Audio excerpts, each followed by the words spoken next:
Hello everyone, this is Moshe, the Electric Israeli, and thank you for joining my channel. If you're new, please subscribe and help me change the world one electric car at a time. Thank you to all my patrons and supporters. And today, finally, Tesla, Elon Musk, of course, said the reason why Tesla prices have been going up. If you didn't notice, in the last, I would say 2-3 months, every other week, $500 increase in the Model 3 and the Model Y, mainly, obviously. So, for example, the Tesla Model 3 standard range went from, let's say, 38 to 40.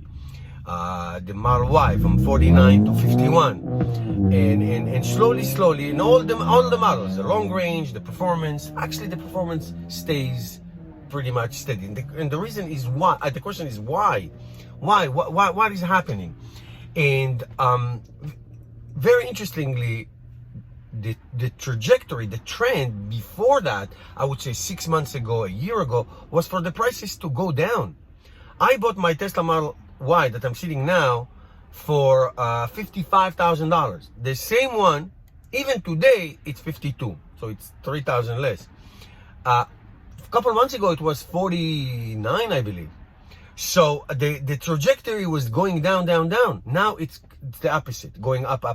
And Elon Musk said, and this one I totally, absolutely believe, because you see it in other car manufacturers, is supply chain issues and raw material costs.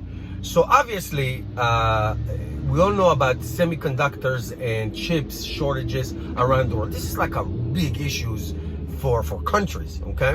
And the United States is really need to do something about that you cannot be just reliant on somebody else's supply chain. It's like energy independence, okay? If you're not depending on oil from countries that you don't want to be dependent on, it's better to have yours. So that we know. So that's one issue. So there's shortage in this very basic supply chain components. For example, Tesla had their parking lot in Fremont, California, packed because there was something missing for every car, for those cars, something little. So they just shipped them to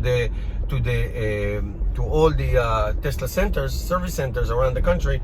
As soon as they get that part, they can do it themselves. It doesn't require to be at the manufacturer. So that is a problem. The second thing, which is a bigger problem, that is raw material, cost of raw material. Well, it's only one thing. It's whatever makes lithium-ion batteries. Batteries are everywhere, beside cars, computers, phones, and all that. So the material that you need to make these lithium-ion batteries come from 2 or 3 places. A couple of them are not so sympathetic, not so stable regions, with a lot of human rights issues, like cobalt, like manganese, like nickel. Those are very important components, hence trying to develop battery chemistry that doesn't rely on this so much, like the LFP battery, the lithium iron phosphate. They use it in cars made in China for the Model 3s. So other components like that will bring down the costs and diversify the needs. Also recycling of lithium batteries is probably the next huge business in this business. So the demand from every car company, everybody's introducing their electric car. Well, introducing electric cars is very easy.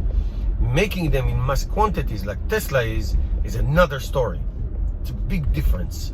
And if everybody wants to do this, well, guess what everybody else needs? They need the same thing. They need batteries. So if you need batteries, you need the raw material, and you get the point. So these two big challenges are huge. The raw material shortages and increased cost, and the shortage, the issues with supply chains, especially semiconductors and chips and other things like that. By the way, it affects other car companies. There are thousands of cars parked all over the United States waiting for a chip to be delivered to them. So that is a national issue. It's not Tesla or Ford or somebody else. It's a national issue. It's a national challenge for the United States and every country around the world. But if the United States wants to be leading in this area, obviously it has to figure out the production in here, and that requires a lot of decision making on the highest level, and of course continue with technology, continue with innovation to find ways to reduce the cost of batteries, different materials maybe, and different chemistries maybe, but that's really on a different level. All right, guys, that's the update. Hopefully the prices are not going to go up anymore. Thank you guys for watching. Let's see you tomorrow.